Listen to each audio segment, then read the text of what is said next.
Hello, नमस्ते, प्रणाम, हर हर महादेव। हम आप सबके भाई बनी दीपक दीपांशु। तो भैया जरो सब खातिर एगो गाना लेकर गइल बनी जो सैड सॉन्ग बाटे। बहुत ही एकदम जबरदस्त लाइन बा भैया, बहुत एकदम जबरदस्त बेटर गाना बा। सिंगल सैड सॉन्ग बाटे, बेवफाई गाना बा। तो हमारा आशा ना पूरा विश्वास बा कि भैया आप लोग के ई गाना, ई मैटर वीडियो ई बहुत ही बेहद पसंद आई, अच्छा लगी। और आप सबके प्यार दुलार, प्यार आशीर्वाद सपोर्ट अपने भाई दीपक दीपांशु के और इस चैनल के जरूर मिली। तो चलिए भैया, अभी तक जे भी भाई हमारे इस चैनल के सब्सक्राइब नहीं के लिए प्लीज़ आप लोग सब्सक्राइब करके बेल आइकन प्रेस कर लीजिए, ताकि जो भी वीडियो लेकर के आई नोटिफिकेशन आप सबके पास पहुंचे, ताकि आप सब उस वीडियो को देख सकी जाए और सुन सकी जाए। और अच्छा लगी वीडियो ही हमारे तो लिखल गाना, तो आप लोग ये वीडियो के ज़्यादा से ज़्यादा शेयर करब जा, अपन लाइक करब जा और एक एक कमेंट करके बतलाइब जा कि हाँ ये गाना लागल कैसन। और जे भी भैया के हमरा से पर्सनल गाना लिखवावे को होखी, म्यूजिक बनवावे को होखी, तो आप लोग हमारे नंबर पे संपर्क कर सकते नहीं। हमारी नंबर डिस्क्रिप्शन बॉक्स में, वीडियो के स्क्रीन पर सभी जगह भैया मिल जाई। तो आप लोग ये नंबर से हमसे कांटेक्ट कर सकते नहीं। आप लोग के कम खर्च में म्यूजिक और गाना दोनों मिल जाई। तो आप लोग पूरा वीडियो में बनल रही जा। पूरा ही भैया हम फुल सॉन्ग लेकर के आइल बनी, काहे कि ढेर दिन आप लोग केवल मुखड़ा मुखड़ा लिखनी, तो पूरा फुल सॉन्ग लेकर के आइल बनी। तो आप लोग पूरा वीडियो में बनल रही जा, पूरा ध्यान से देखब जा, ध्यान से सुनब जा, मैटर समझ में आई।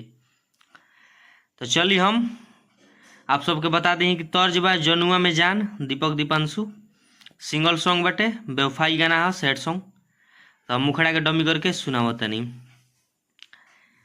अरे जैसे अरे जैसे आकाशवा में चान बसेला, अरे जैसे आकाशवा में चान बसेला, आ वो सही जनुआ रे तोरे में हमार जान बसेला, हरदम जनुआ रे तोरे में हमार जान बसेला, दिल में तोरे खाती प्यार के खदान बसेला, दिल में तोरे खाती ममता के खदान बसेला, आ हरदम जनुआ रे तोरे में हमार जान बसेला, ओ सही जनुआ रे तोरे में हमार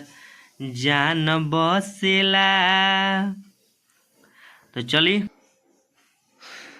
तो हमने के फर्स्ट अंतरा बाटे मुखड़ा रहा। आप लोग के कैसन मुखड़ा लागल आप सब कमेंट करके जरूर बतलाइब जा। ये हमनी के फर्स्ट अंतरा बाटे, फर्स्ट अंतरा के डमी करके सुनाओ तनी। आप लोग वीडियो में बोलल रही जा, पूरा फुल सॉन्ग बा भैया। अच्छा लगे तो प्लीज़ आप लोग अपने भाई दीपक दीपांशु के और इस चैनल के अपन सपोर्ट, प्यार और आशीर्वाद जरूर देहब जा। और जे भी भाई के हमसे पर्सनल म्यूजिक बनवावे को होखी, पर्सनल गाना लिखवावे को होखी, तो भाई हमारे नंबर पे कांटेक्ट कर सकता ना लोग। तो चलिए फर्स्ट अंतरा के डमी करके सुनावता नहीं।